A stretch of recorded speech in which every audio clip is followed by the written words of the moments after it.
Hey, I'm James McDougall. I'm Lexi Grabowski. I'm Briar Knowles. My name is Jessica Malka. I'm Christy Murdoch. It's Alaska Lee. I am Natasha Prasad. I'm Megan Hemingway. I'm Leanne Johnson. My name is Snezhana Baikova. I'm Kate Schroeder. My name is Natasha Hurlbert. My name is Rachel. My name is Deborah Lee Smith. I'm Rebecca Amzalag. And I'm an actress and producer. I'm an actress based in New York City. Writer, actress. I'm an actor. Actor and filmmaker. I'm an actress based in Los Angeles. And I'm an actor, singer-songwriter. I'm an actress. I'm a model actress based out of Calgary, Alberta. I'm an actor and a musician. I am an actress based in Toronto, and I want to thank you so much for watching. Thanks for watching. Thank you for watching. Thank you so much for watching. Thanks for watching. And thank you so much for tuning in. Thank you for watching. Thanks for watching. Thanks so much for watching. Thank you so much for watching. Thanks for watching. Thank you so much for watching. Thanks for tuning in to the Chat with Dan show. Welcome back, everyone, to another incredible episode of Chat with Dan. For today, we have on the show the incredible, amazing, badass superstar, the epic Rachel. Rachel, how are you today? I'm very well. How are you going? I'm doing fantastic. I mean, what better way to finish up an epic day and starting up the weekend strong than to be chatting with someone as badass as you? You know what I mean? I do know what you mean, although it's Saturday morning for me in Australia, so I've already started the weekend. There you go. That's what I'm talking about. Now, before we start, I do want to thank those who are watching this. If you're new to the channel, don't forget to leave a like, subscribe, follow, leave a comment or two. And without further more, let's jump in for the interview. Now, Rachel, for those who don't know who is incredible, amazing, badass superstar, legendary Rachel, can you please tell us who you are? Sure. Hello, everyone. My name is Rachel. I'm obviously based in Australia. Well, not obviously, there's plenty of Australians in America, but I am based in Australia. I'm an actor and a podcaster. Yeah, I guess that's a very brief overview. There you go. All right. So, yeah, let's dig in here. Now, my first question here to start the whole conversation, tell me, what would you like to have told to yourself before becoming an actor? Before becoming an actor, I think for me, because I, started off, as a lot of actors do, you have an interest in it when you're young, and then you make the decision to go to drama school or to, somehow go into coaching or something like that. So it wasn't like one day I just kind of decided, but I would say the one thing that I would say to my younger self, who was first kind of starting out and going to drama school, is that you have so much time. Don't try and rush everything. Life is long. And I know that we always say life is short, you got to do a million things, but life is so long. Oh my God, And so I think, don't try and rush everything. Don't think that just because you're not where you want to be right now doesn't mean it's not going to happen sometime in the future. And I think just chuck timing out the window. Timing doesn't matter. And so, I think that's what I would say to my younger self. There you go. It's interesting, right? That the fact that we are now living in this kind of era that, we are used to now to get everything fast, and at the same time, if we don't get results in whatever we're doing fast, that we tend to feel discouraged and tend to be like, okay, this is not working, and we forget the whole process that usually needs to take for you to be able to get, in order to take you to a point which you want to be later on in the future, Yeah, definitely. It's something that I talk about a lot on my podcast, which is this idea of longevity in your career. And I think you can only do that if you're, treating it like a marathon. I know that's not a new concept, like everyone says it, but it is. It's treating it like a marathon rather than having these sprints to try and get to this thing. I don't like the idea of hustling as well. I think that kind of plays into that idea of sprinting and trying to get stuff really quickly. And I think it means that you don't get a chance to actually enjoy the moments of where you are right now. Yeah. Plus it looks rushed, Yeah. It tends to not look honest, like at a certain point, it's going to look that you are not kind of honest about it, and you're just doing it in order to get attention and fame like that, so Yeah. Yeah, definitely. I agree with that. Yeah. Now, what has surprised you the most about the profession of being an actor? Oh, that's an interesting question. What surprised me most? I think how this is gonna sound really bad, kind of how easy acting can be. Okay. And I will explain what I mean. I think for a really long time when I was first starting out as an actor, I think I complicated it so much. Like I made it such a complex idea. And yes, it can be complex, especially when you're dealing with tough subject matter.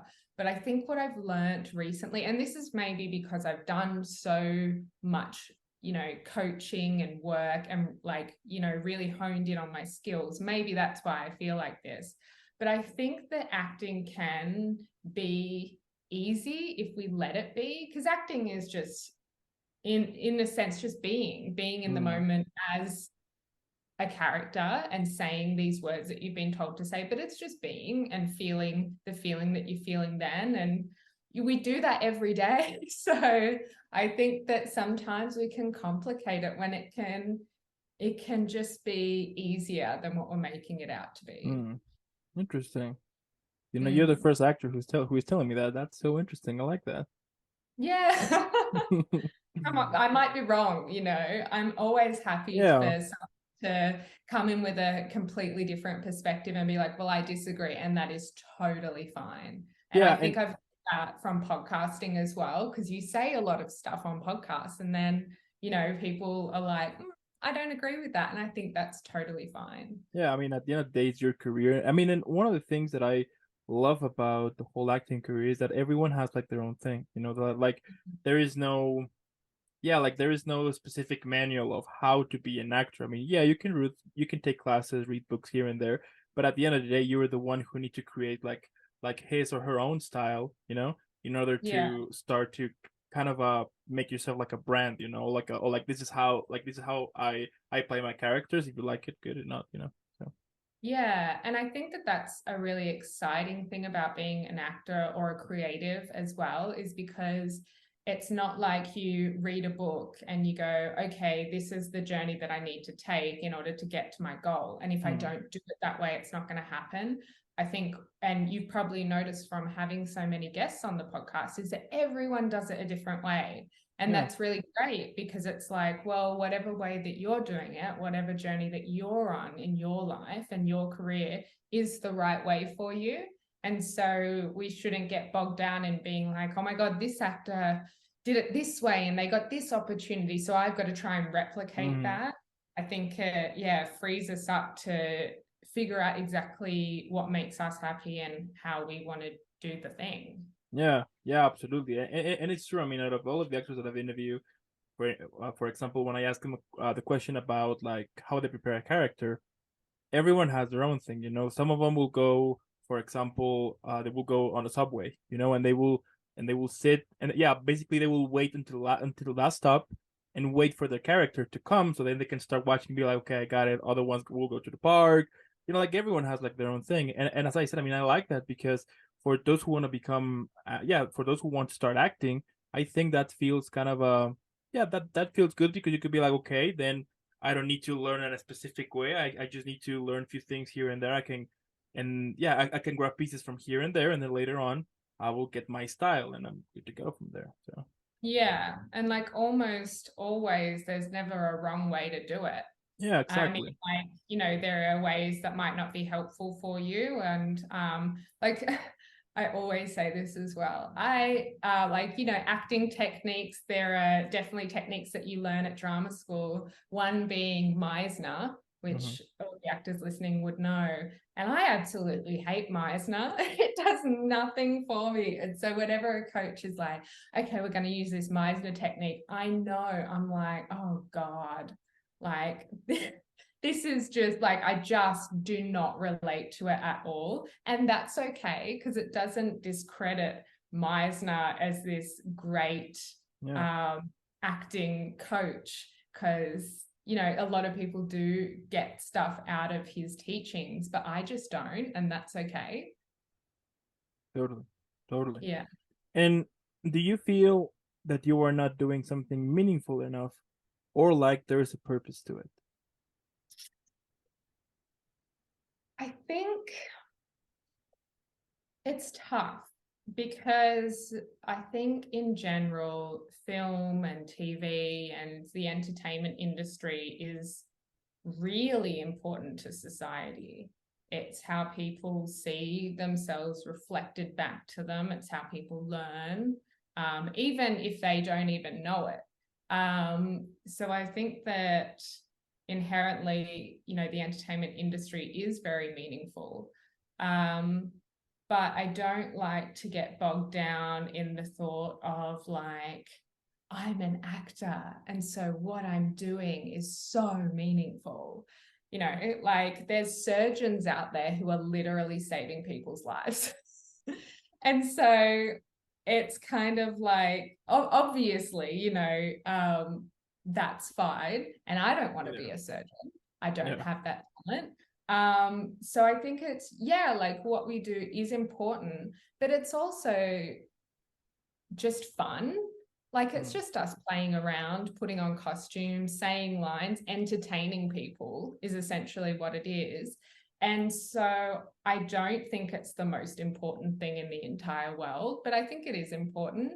And so it's just interesting to kind of open your mind up to thinking like, hey, to me, acting is really important because it does give me purpose. It's something that I really love to do. And, you know, working in the entertainment industry as well, there's something that I love to do, but to other people, it might not be as important, and that's okay. Yeah. So I think that's how I feel about that. I don't know if that answered the question. Yeah, it does. Yeah, it does. Because, for example, I mean, it is important in a different perspective, right? I mean, you can put the importance level, as you mentioned, of an actor with a surgeon, for example, with a doctor. You know, it doesn't make any sense, of course, but in their own kind of a sector, I would say it is important. I mean, for example, for the pandemic, you know, thanks to TV shows, films, millions of people were able to kind of survive the whole pandemic back when we were all locked in our houses. So yeah, definitely. And what was I going to say? I had it in my brain. No, it's gone. Does that ever happen to you on podcasts? You're like, I've got this point. Where is it? Oh, it's gone. It's gone from my brain. You can't. Yeah. And then I had like this. It happened once that I had like this perfect line. I was like, I'm gonna say this. It's gonna be, you know, like on spot. And then I just gone. I was just like, went off into the universe, and you're like, cool. Yeah, moving on. Let's go. Yeah, totally. Yeah. And tell me, is there any kind of character that you would refuse to play because perhaps the type of message is not something you believe? I think it depends on the script. And as I get older and as I watch more things and read more things, if a female character is not written well, like there's just no substance to it, I don't really see the point in playing a character like that. And I kind of notice it, you know, because when I watch something, I'm looking at mostly the female characters to try and find something that I can relate to in myself or, you know, see myself in. And so it's really blaringly obvious to me when I'm like, oh my God, this was just not really thought out well, this character. It was just let's just chuck a female in there. So I think, if I were to ever read something where I'm like, what is the point of this character? It's just to kind of tick a box almost. I think there has to be like a reason for a character and substance to a character, obviously. Otherwise, you know, you're just kind of playing a blob. So I think, in terms of like as the question says, like, would I play characters because they have a certain message? I think like where my mind goes to in this is, what if there is a character and they're a Nazi and they're really racist?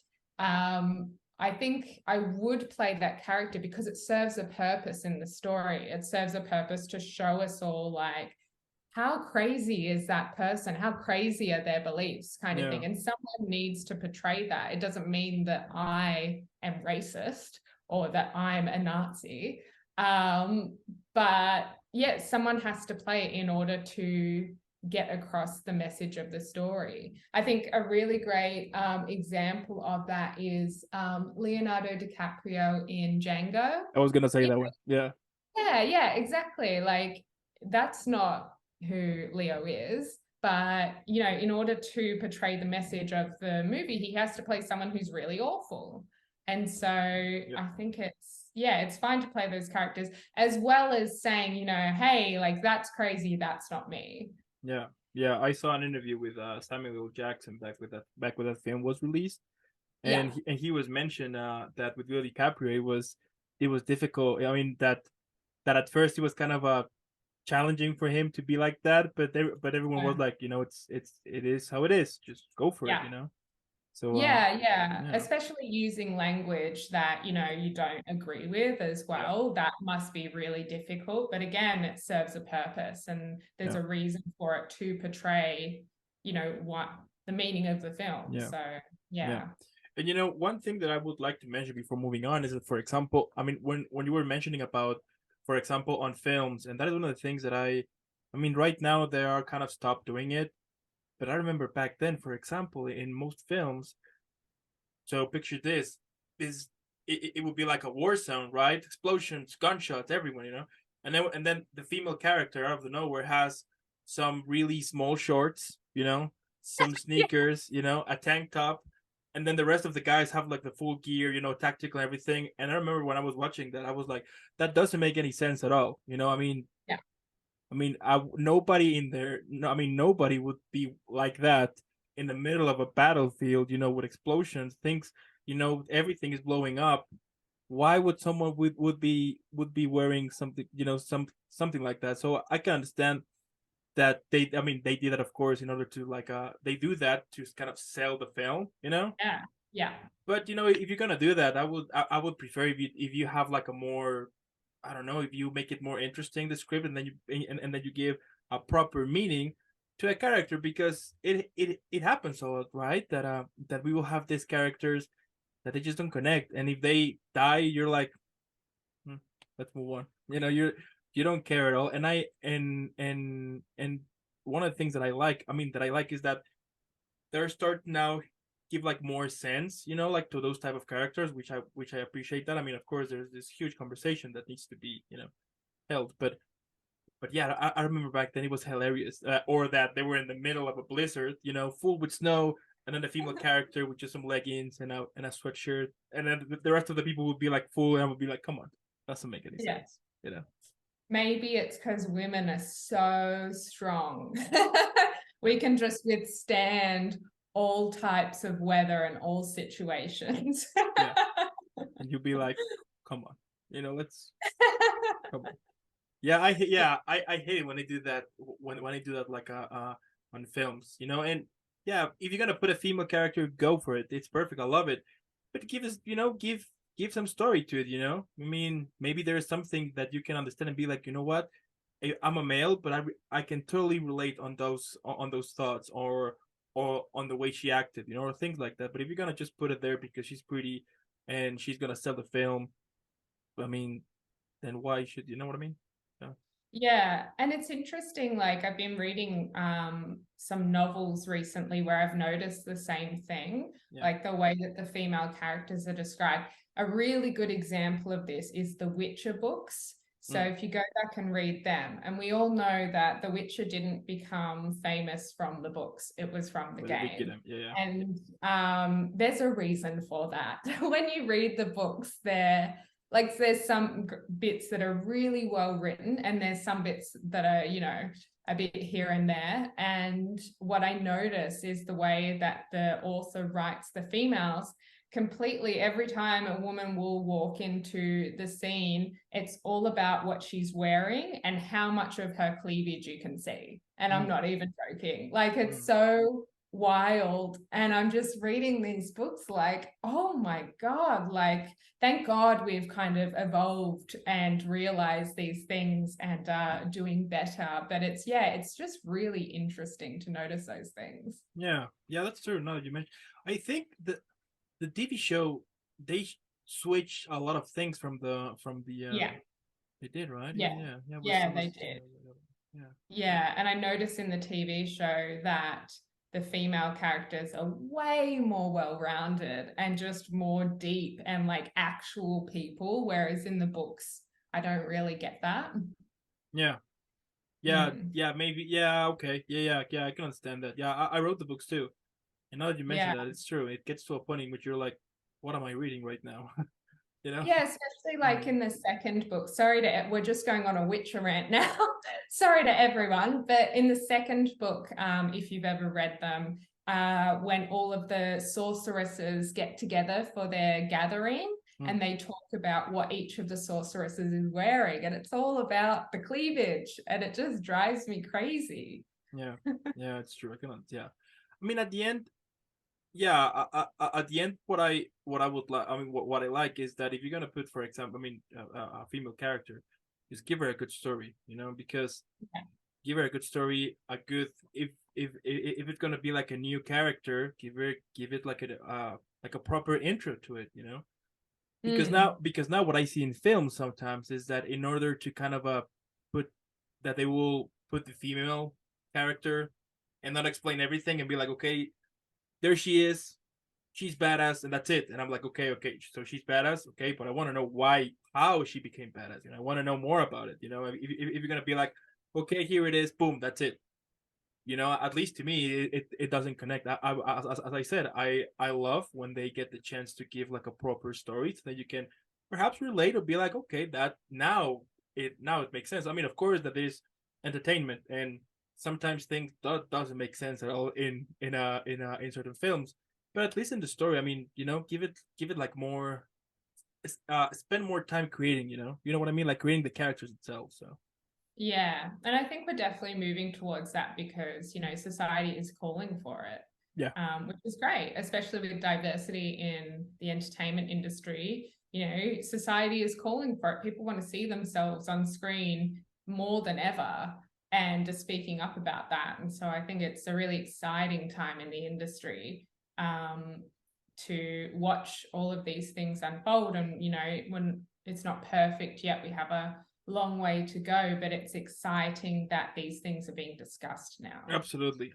And also another thing is that for example, do you remember back then you will see a film that it's in, where you want to go, Russia, let's say, right? And then you will have the characters who speaks perfectly English, and you'd be like, "Come on, you're kidding me," And now what I'm seeing is that this transition now that if it is a film in Italy or in Russia, Germany, whatever you want, they will try to use characters from that place, and that's amazing because at the same time you're giving opportunities to those people too to kind of let themselves know and be like, hey, you know what, I'm here too, Yeah, they can put an A-list actor, that's perfect. But you can, add a couple of locals, so then it can make it like more real at the same time, So yeah. Well, I just finished watching Chernobyl, and what was really interesting about that show is an amazing show. But the one thing that like left me kind of head scratching, I was like, why do they all have English accents? And this is in the Ukraine. Like, it was really bizarre, and it kind of took me out of it, to be honest. But like, amazing show, really well done, amazing story. But yeah, that was the one thing that I noticed. I was like, why do they have English accents when they are so clearly Ukrainian? Yeah. Or for example, whenever there is a film that they talk about, that they will mention Mexico, and they will put like, oh, we got this criminal from Mexico, the cartels and everything, and then they will shoot the scenes with the cartels, and then they will have people doesn't speak Spanish at all, who are trying to speak Spanish, and I'm like, come on, are you kidding me? I mean, why not looking for local actors who have the perfect accent to it, and then for us who are watching it, would be like, okay, that does make sense, instead of putting other people who are giving their best to speak Spanish. I mean, and it's not their fault, of course, but I'm like, come on. I mean, you can put a little bit like more local to it, and as I said, it gives more show to actors who are working to get into the next level, you know. So yeah, there's no shortage of actors, so I'm sure that we can find actors anywhere in the world. Absolutely. And moving on here, tell me, like, what has been your toughest moment so far as an actor? My toughest moment, I would definitely say, would be when I was at drama school. So that was between when I was like 18 to 21-ish, because I think that drama schools are great, and I'm only speaking to the one that I attended in Australia. So, you know, I'm not generalizing to all of the world, but the reason why I say it was the toughest moment is because the teachers that I had there, you know, I was really young. I was like, oh my God, I'm going to drama school. I'm doing the thing. I'm acting every day, and it's so exciting. But I had these moments with my teachers where they were saying, you know, you're not good enough. We don't think you're going to make it.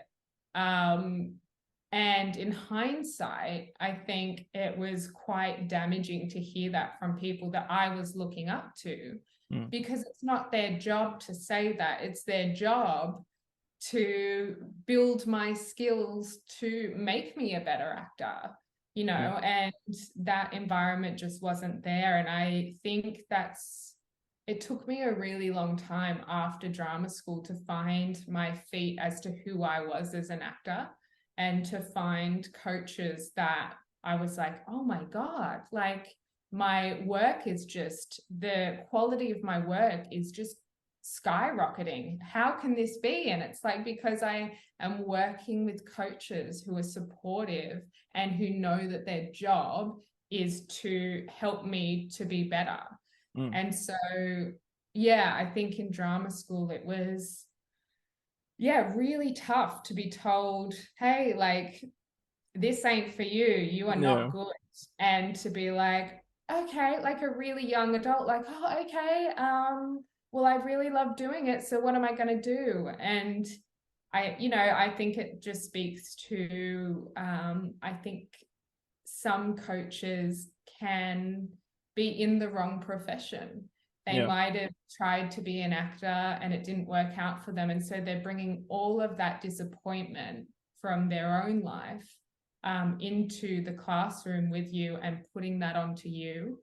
And it's interesting to talk to coaches about this idea as well. And I think as actors, when you walk into a classroom with a coach, of course, you're thinking, this coach knows more than I do, and I'm putting this coach on a pedestal.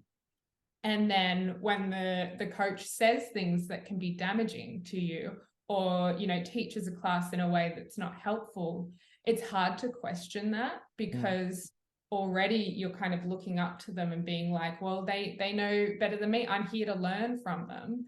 I think what I learned from that is to be careful with who I work with intimately on my work in terms of my acting coaches, and also not to take people's criticism and people's opinions as 100% truth.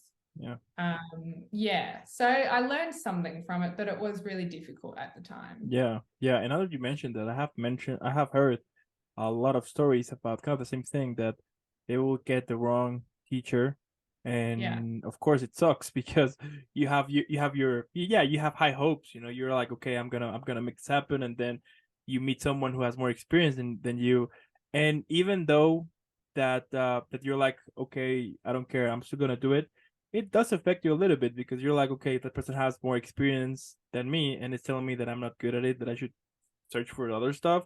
Like, what is wrong here? So I agree with you that those type of teachers, I mean, that they should be someone who kind of regulates that, to be like in those kind of acting schools and be like, okay, if this is happening, okay, maybe we should change the teacher, move it to some place else, and then put a new one to this one and see what happens. So yeah, and I think the teachers that I've met that I really think are amazing teachers are always consistently learning themselves as well. Like if they might be going to someone else for coaching, or they might be constantly reading new ideas on how to coach actors or on acting in general. And I find it really interesting when a coach can come into class and be like, hey, I've just read this thing which completely contradicts the thing that I told you last week. So let's try this. I think that is such an amazing way to work and is really helpful because, as I said before, the whole Meisner thing, I hate Meisner.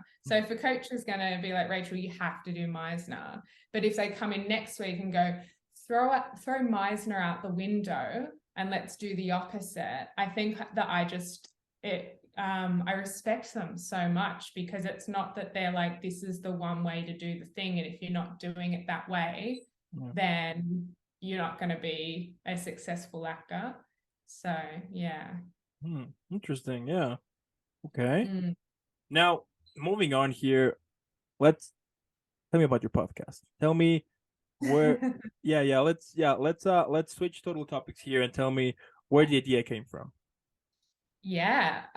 So as I said, I'm a podcaster. I have a podcast called Don't Be So Dramatic, which is very similar to your podcast. I interview people in the entertainment industry, a lot of Australian people in the entertainment industry.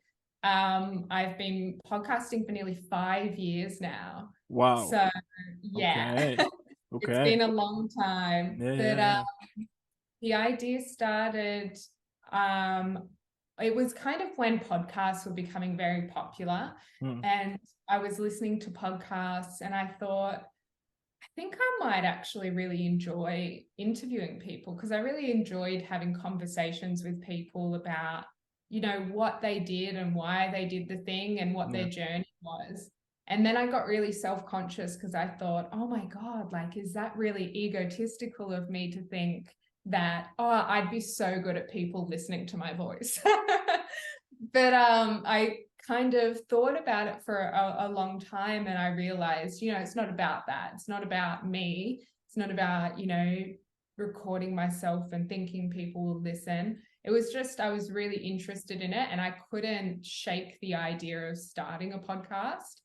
And I thought it would be a great networking opportunity to be able to interview people who I would love to get in a room with. And so I taught myself everything from the ground up, like mixers, microphones, editing software, where to upload it, all that sort of thing. I did a lot of research on it and just essentially taught myself how to podcast, and just started off interviewing friends and people that I knew I could get on the podcast. And it slowly kind of built into, interviewing people that I really look up to in the industry. And it's brought me a lot of really cool opportunities to sit down with some really cool people. And so I guess my aim of the podcast has always been to kind of highlight someone's journey and to show exactly what we were talking about before, which is that everyone does it a different way. And I think I got a little bit sick of hearing, especially casting directors, like if you go to a casting workshop, the casting director will kind of give you advice based on like, this is my advice for actors. But I was always really interested in like, well, how do you become a casting director? Like, what was it that made you want to become a casting director? What's your story? Like, I don't want to know your story in regards to actors. I want to know casting directors. And so that really kind of drove why I wanted to do it as well, to not just be like, oh, this is advice for actors. I wanted it to highlight what it means to be a director, to be a writer, to be a casting director, all those sorts of things. So, yeah. Wow. That's badass like level. You know, you just step it up. That's incredible. Wow, in Yeah. 5 years, that's really cool. I mean, I've been doing this for almost 2 years now. I think in June. Yeah, in June it's gonna be 2 years. In June, yeah. Mhm. Yeah. And so why did you start this podcast? So Chat with Dan happened because so check this out. So back then, so I used to work for this company. I worked there for 3 years, right? And back then, I had the idea in which I was like, okay, I'm gonna work at this company, you know, for the rest of my life, you know, I kind of I'm gonna settle, you know, fine. I mean, I was already like dreaming, like, okay, like once this whole work is settled perfectly, then I'm gonna search for the good couple, you know, for a great relation, then marry, kids, blah blah. Anyway, but then the problem started that I turned 1 year in that company, and then I started to ask myself, like, okay, this is not cut it. You know, I was like, this is not me. You know, I started to be like, is this really the way it is? Because to see like the whole corporate world and to see sometimes fire people in the most horrible way and not even have the heart to be like, this guy has worked with us for 15 years, you know what, let's give him some money because it's going to be hard for them, you know, let's give the legal, you know, what is right to him. But no, they will do whatever they can to save that and just throw him to the street. So that those type of thoughts started to question myself, like, gonna happen to me at some point, you know. So then but then I was like, okay, I have to figure it out something. And I've always been the type of, since I was little, that I just can't do one thing over and over and over and over and over. Otherwise, I'm gonna get desperate. So I need to find something new to it, right? So then after the second, so it was 1 year, and then the second year, and then I was just more desperate. More desperate at the time, because I was like, are you kidding me? Like, this can't be. Then I started to ask myself, like, this can't be live, you know? Back when I was kid, my family, they were telling me, you're gonna reach for the stars, you know, you're gonna be someone, whatever. I mean, you will do whatever you want, things like that. But that wasn't happening to me. So I was like, there's two things here: either I'm doing something wrong or they lied to me, right? So like, it was like that. So then I was like, so then one day I was just on the wormhole of YouTube, you know, just scrolling down, just, you know, see stuff here and there. And then I saw this guy that he interviews actors, but it's specifically actors who do motion capture or voiceover for video games. So then I saw one of his episodes, and I was just like, okay, that's really cool. And then I got jealous. Then I was like, okay, if he can do that, I can do that too. I will do it too. Okay. So then I was like, great, but how am I gonna do it? Because if I do it the exact same way as he does, the size that he had, that we both have the same name, it's gonna look like the 2.0, and it's gonna look horrible because that's not me. You know, it's his thing and it's working. That's fine, but I need to find something for me. So I was like, okay, I'm gonna do that. And fun enough, I have here, like a notebook here that I will write here all the ideas that I have. And I will be like, okay, so this is pending. And then whenever I get another one, I'll be like, I'm just writing this, and who knows? So I wrote this idea, right? Anyway, so then time passed. And then right to my third year on this company, I was like, COVID hit.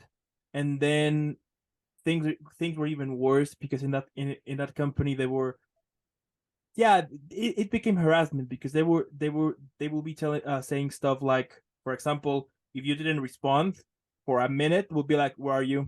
What's wrong with you? Is everything okay? And if you didn't respond, they will be calling you to your private phone, like, hey, I'm texting you right now, like, what is wrong here? I went to the bathroom. like even I had an argument with my supervisor at that time for the bathroom thing, and then I was like, you know what? I have an idea. Why not? I just have a bucket with me, so then I will just do in the bucket, and then I'll stay here, so then you won't have to complain about it. So, and I mean, I know that answer was not very polite at all, but I was just desperate of the situation, because I was like, you know what, this is really annoying. I'm working at home, but I'm feeling more stressed as if I'm working, you know, on the office, let's say. So then I was like, you know what, screw it, I'm just gonna make the podcast. I don't know how I'm gonna do it. I don't care how much is it gonna take, but I'm gonna do it. So that time I was doing live sessions, because I'm also a DJ. So I had the lamp, the tripod, the microphone, cables, everything, camera. Yeah. So I was like, I have all the gear now. That's great. So now I just have to use it differently. So I got the idea. I was like, okay, but what am I going to talk about? You know, like, what is it going to be like the core of this whole stuff? And at that moment, it wasn't called Chat with Dan. It was something else. I don't remember what was it. But anyway, so yeah, I was with the idea, and I was like, okay, I'm just gonna search for actors now and just ask them questions about their recent projects. You know, that was like the idea. And then at that moment, there was this video game who was released, Resident Evil 8, The Village, who was like the new one, and I was like, yeah, I'm just gonna search for those actors. So I searched for those actors, and then at the moment I was like, there's no way they're gonna respond. You know, there's no way they're gonna agree to me. I mean, let's face it, I'm just a guy who doesn't know anything about podcasts or interviews, who didn't study journalism, who doesn't know anything about all of that. I mean, come on. And at that moment, my Instagram page was more towards the whole gaming stuff. So I was like, there's no way they're gonna answer. But you know, let's try. Let's see what happens. You know. So I'll send the messages all excited. I was like, yeah, we'll see. Time passed, and then on June 4, Friday, they told me to go to they told me to go to the office for some training, which a little bit of backstory. That week I got into an argument with my supervisor again because of the whole harassment. I was just disgusted about the whole idea, and I was like, you know what, I don't care anymore. I'm just gonna say my things. So that week was horrible, and then on Friday they told me to go to the office and they fired me. Here's the thing.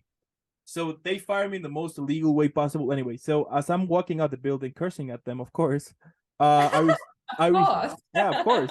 I mean, I was gonna throw a shoe at them, but you know, because it's a huge building, I was like, no, I don't want to lose my shoe, you know, because if I throw it away, I'm not gonna be able to get it back. You know, you have one shoe, and what do you do then? Yeah, and it's like 2 miles from my home, so I'm not gonna walk, you know, with a shoe and barefoot. That's not gonna happen.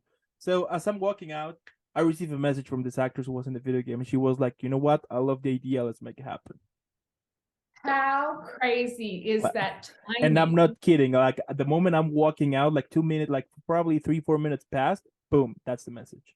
That's crazy. And I was like, okay, then I guess we're gonna make it. And that first interview, let me just tell you that it was the most horrific, amazing, stressful, annoying, beautiful. It was all the emotions together, you know. I remember that it took me days to prepare because I was like, okay, like what am I gonna ask her and what am I gonna say and what if I could? And because at that moment I was thinking about to do interviews live on Instagram, I was like, there's gonna be live audience. Like, what the hell am I gonna say? You know. So I prepared the questions and I was like, okay, I'm good to go. I put the camera, you know, with the cell phone. I got my laptop here with the questions. Good to go. Let's make it happen. And that interview, as I said, it was full with emotions. I was sweating the whole time. I was mixing up words because even though the questions were in front of me, I was just mixing up because my mind was like, I can't believe that I'm actually speaking with someone that I admire, you know, and I've seen their job. I mean, it was amazing, but it was nerve-wracking. I remember when I finished, I was just like sweating, and I was like, okay, I can't believe this is happening. Because I'm not kidding. I started the like the live interview, and then there were like 2 viewers. Then she came up, boom, 600 viewers, and I was like, oh shit. You know, I was just like, okay, I can't take this. I can't take this. But fun enough. I mean, she was really, she was amazing. I mean, her name is Paula Rhodes. She's incredible. And at the end, she was telling me, right when we finished the interview, she was like, okay, do you want to make this as a career or as a, you know, just a hobby? And I was like, you know what? I want to do it as a career. And she was like, good. Then the best advice I can give to you is that you better prepare, because there are going to be moments in which they're going to be sacrifices. You know, you're going to have moments in which you're not going to be able to be with friends, family, or even time for yourself because you need to work on your craft. If you're good with that, go for it. But if you're not, think about it twice, because otherwise you're gonna make yourself miserable for, you know, while you're doing this. Let's say that one day HBO Max, Disney Plus, Netflix, you name it, they call you and they tell you to have this idea, which goes that first they're gonna put all of the characters you have played at the moment, and they're all gonna gather to celebrate your birthday. But here's the thing: the film needs a name. So how would you call it? Oh my God. That's a really big question. What would I call it? I would call it maybe the road to positivity. And the reason I would call it that is I feel like my life has, up until this point, been a massive journey of me finding positivity in my life and in the everyday, and having a really positive and grand outlook now. I've been through periods of my life where I was incredibly down on myself. I felt like a really broken person. And I think I've just been on this journey recently of trying to really work out who Rachel is. What do I like? What do I want? And being able to put that energy and positivity out into the world, and to live every day as if, you know, my goals are happening, are already happening to me and are going to happen. And just being happy. I think ultimately that's what we want in life, is we all just want to be happy. And that's what acting gives a lot of actors. That's what podcasting gives you. That's what podcasting gives me. And so, I think that is why I would call it the road to positivity. I like it. Okay. Yeah. And like, what motivates you? You know, we'll have those days that we just want to quit. It happens to all of us, regardless of what we're doing. We just want to say, you know what, I'm done. So how you manage to kind of silence those, like those toxic thoughts, and be back again on this road that you have been on, but at the same time you have built for so many years now? I think it's just like how to quiet those thoughts is just doing the work, isn't it? Really sitting with yourself and facing it, not burying them and being like, oh, I don't like that thought, let's sweep that under the rug. Really writing it down and being like, this is what I think. I don't think I'm good enough. Why do I think that? Where is that coming from? Oh, it's probably coming from that person that told me I wasn't good enough. And so then I took that on as my truth and went, oh, okay, so I'm not good enough, but I want to do acting, but I don't think I'm good enough. I think it's really about sitting down with those thoughts and being like, okay, these limiting beliefs, why am I thinking them? Where are they coming from? Are they serving me? Absolutely not. So how do I take a step towards being a better person, being a better version of myself? Because I can guarantee every single person listening to this podcast is good enough. You are worthy enough of what you want and your dreams. And it's about finding that truth for yourself. Why are you good enough? Because you're you, because you want to do the thing. You deserve to do the thing. Somebody's got to book that big acting role. Why can't it be you? Because you're good enough. So I think, and I do, like, as you were saying before with meditation, like meditation is a great tool for people to quiet the world and sit with themselves about these thoughts. I think journaling is a great way to do that. But, you know, like some people don't like doing those things. It's just about finding the thing that works for you in order to be able to really, truly find your own worth, because everyone is worth something. And I truly do believe that. I'm just going to drop this mic. It's basically I don't have a mic. Sorry. No, it's okay, but I love it. Wow. And my last question here would be, if we could put this episode on a film, how should we call it?